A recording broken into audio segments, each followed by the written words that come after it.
बिस्मिल्लाहिर्रहमानिर्रहीम। शुरू अल्लाह के नाम से जो बड़ा मेहरबान निहायत रहम वाला है। दोस्तों, आज हम सूरह बकरा की आयत नंबर 3 में मौजूद मोमिन की तीसरी निशानी की वजाहत करेंगे।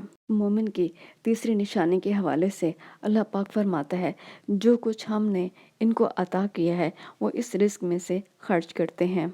मोमिन की तीसरी निशानी अल्लाह की राह में खर्च करना है।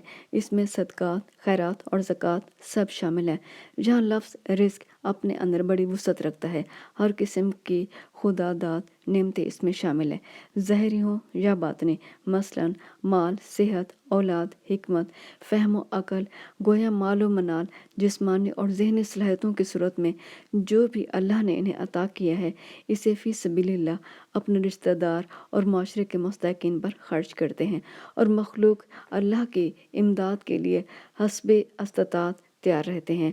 गोया एक मुत्तकी शख्स माली, बदनी और कल्बी इबादत का हामिल होता है।